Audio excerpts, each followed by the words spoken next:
প্রত্যেকটা পরিবারের মধ্যেই বড় যে মেয়েগুলা আছে, সেই মেয়েগুলা সবথেকে বেশি নির্যাতিত হয়, অবহেলিত হয়। ওই মেয়েগুলা পরিবারের সবগুলো মানুষের জন্যই যেমন অত্যন্ত পরিশ্রম করে, তেমন সবথেকে বেশি কথাও শুনে এবং সবথেকে বেশি অবহেলার শিকার হয়। আজকে কথা বলবো বাংলাদেশি মম তিশা আপুর কে নিয়ে। এই আপুটাকে আপনারা অনেকেই চিনেন। অনেকেই এর ভিডিওগুলা দেখেন। আমি ওনার ভিডিওগুলা প্রায় ৫ বছর যাবৎ দেখি। ওনাকে আমার খুবই ভালো লাগে। একজন অনেক পরিশ্রমী লোক। আর সবথেকে বড় কথা উনি কিভাবে নিজের সংসারটাকে এবং নিজের ছেলে-মেয়ে এবং নিজের বাবার বাড়ির সংসারটাকে একসাথে সাপোর্ট করে, এটা আসলেও শিখার মতো কোনো জিনিস। মানে অনেক মানে ইয়ারা আছে, পাবলিকরা আছে যারা কিনা উনাকে অনেক গালিগালাজ করে, উনাকে বাজে কথা বলে কমেন্টে। আমি দেখি উনাকে, আমার খুবই খারাপ লাগে। আমি আজ পর্যন্ত উনার কোনো ভুল ত্রুটি আমি মানে পাই নাই বললেই চলে।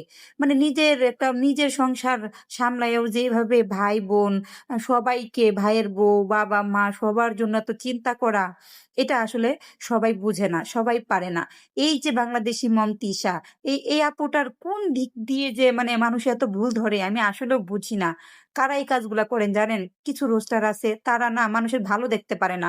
এই যে যারা বড় বোন হয় ফ্যামিলিতে, তারাই একমাত্র জানে যে আসলে ছোট ভাই থাকলে, বোন থাকলে তাদের জন্য যে কি পরিমাণ করতে ইচ্ছা করে, কি পরিমাণ তাদেরকে ভালো রাখতে ইচ্ছা করে, এটা একমাত্র হয়তোবা বড় বোনেরাই বুঝে।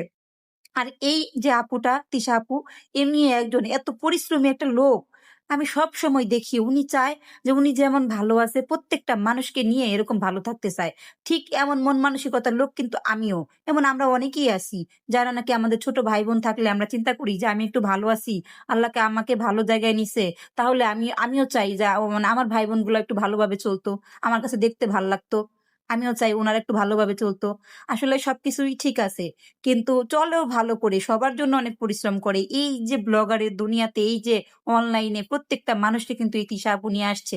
কোন দরকার ছিল না। কেন আনছে? যাক ওরা একটু পরিশ্রম করে যদি একটু ভালো চলতে পারে, যদি আমার মতো একটু ভালো থাকে তাহলে হয়তোবা ভালো লাগবে।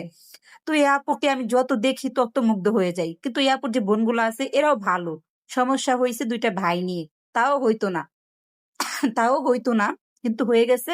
ভাইয়ের বউগুলা আসার পরে মানে চোখ ফুটে গেছে আরকি। এরকম একটা ব্যাপার-স্যাপার। তো আমাদের না এরকমই হয় আসলে।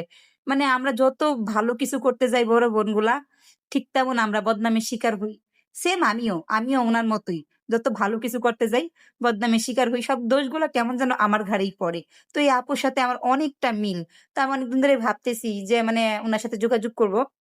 মানে ওনাকে আমার এতটা ভাল লাগে যা বলার মতো না। পরিবারের সবাইকে ভাল লাগে। কিন্তু উনি অনেক পরিশ্রমী একটা লোক। উনি ওনার পরিবারটাকে অনেক সাপোর্ট করে। কিভাবে কত দিক দিয়ে সাপোর্ট করে এগুলো আসলে মুখে বলতে হয় না, দেখেও বুঝা যায়। কিছু মানুষের মানে দেখেও বুঝা যায় যে মানুষটা কিরকম। আপনারা কেন যে এত বাজে কমেন্ট করেন, কেন যে উনাকে আপনাদের এত খারাপ লাগে আমি আসলেও জানি না। কিন্তু আমার ব্যক্তিগতভাবে উনাকে অনেক ভাল লাগে। আমি মনে প্রাণে চাই যে আপুটা অনেক ভালো থাকুক। উনার উনার পরিবারের সবাই ভালো থাকুক এবং কি সবাইকে নিয়ে ভালো থাকুক। কিছুদিন যাবৎ এত গ্যাঞ্জাম হইতেছে উনার পরিবারে। আমি দোয়া করি যেন সবকিছু মিটে যায়। এই আপুটা যেন অনেক ভালো থাকে, সুস্থ থাকে। আল্লাহ যেন তাকে নেক হায়াত দান করে। মানে শিখার মতো কিছু আছে। পরিবারকে কিভাবে ভালোবাসতে হয় সেটা মনে হয় তিশা আপুর কাছ থেকে শিখতে হবে। লোকটা এত ভালো কিন্তু কিছু অমানুষ ঢুকে যায় না বাইরে থেকে, ওগুলারে আসলে মানুষ করা যায় না। বুঝছেন? ওই যে কথায় না, কুত্তার পেটে ঘি ভাত হজম হয় না। কি ছিল আর কোত্থেকে আসছে? আর এই আপুটার দ্বারাতে কোন জায়গায় গেছে? মানে ওরা এগুলা স্বীকার করতে চায় না, এগুলা স্বীকার করে না। ঠিক আছে? মানে একদম অকৃতজ্ঞ বললেই চলে। ঠিক আছে? আমি সবকিছু দেখি কিন্তু কিছু বলি না। যাই হোক, আপুটার প্রতি আমার অনেক ভালোবাসা, অনেক দোয়া। তো আজকের ভিডিওটা এই পর্যন্তই। সবাই অনেক ভালো থাকবেন, সুস্থ থাকবেন। আল্লাহ হাফেজ।